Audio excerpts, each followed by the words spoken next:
અને ઉતારવા માટે સરસ એવી મજાની ટેન્ટની વ્યવસ્થા કરવામાં આવી છે। આ રીતની સારી એવી વ્યવસ્થા છે। તો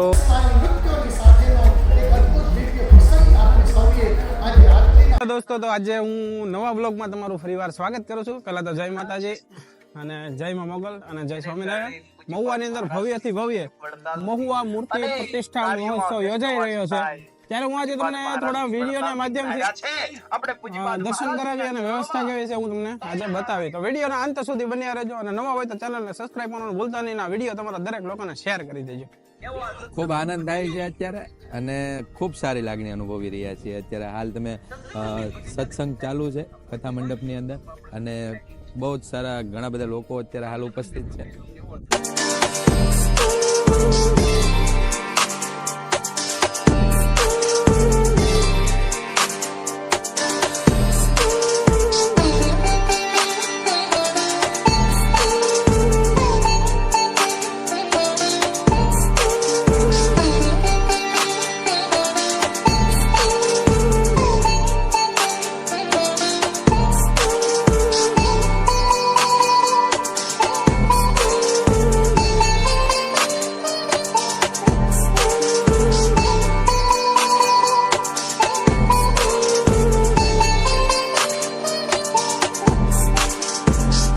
દોસ્તો અત્યારે હાલ મેં તમને વ્યવસ્થા દેખાડી। આમાં મસ્ત એવો હોમ મંડપની અંદર બેઠકની વ્યવસ્થા પણ સારી છે અને મહુવા મૂર્તિ પ્રતિષ્ઠા મહોત્સવની અંદર અવશ્ય તમે આવજો તમારા પરિવાર સાથે, એવું અમારા રાજુભાઈનું પણ કેવું છે। અને ચેનલ સબસ્ક્રાઈબ કરવાનું કહી જાઓ ભાઈ।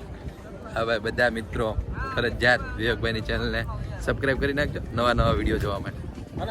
અરે લાઈક શેર અને સબસ્ક્રાઇબ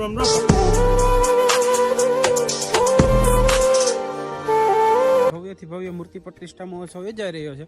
ત્યાં હું તમને અત્યારે જે ઉતારા જે મહેમાનો બહારથી આવે છે એના ઉતારવા માટે સરસ એવી મજાની ટેન્ટની વ્યવસ્થા કરવામાં આવી છે। તો તમને વિડીયોના માધ્યમથી સરસ મજાના એવા ટેન્ટની વ્યવસ્થા કેવી છે હું તમને બતાવું। વિડીયોમાં બન્યા રહેજો। નવા હોય તો એક ચેનલને સબસ્ક્રાઈબ કરવાનું ભૂલતા નહીં। ત્યાં તમે જોઈ શકો છો સરસ મજાના ટેન્ટ અહીંયા આપી દીધેલા છે ઉતારા માટે, મહેમાનોના ઉતારા માટે। હું તમને હાલ વિડીયોમાં રહ્યો, હું તમને આગળ બતાવું કઈ રીતની વ્યવસ્થા છે। વિડીયોમાં બન્યા રહેજો। તો મિત્રો તમે અત્યારે જે જોઈ રહ્યા છો જે મહેમાનો માટેની સારી એવી વ્યવસ્થા કરવામાં આવી છે, હું તમને અત્યારે ટેન્ટની અંદર આવીને બતાવ્યું છે। આ રીતની સારી એવી વ્યવસ્થા છે। તો મિત્રો તમે અત્યારે વિડીયોને માધ્યમથી તમે જોઈ રહ્યા છો।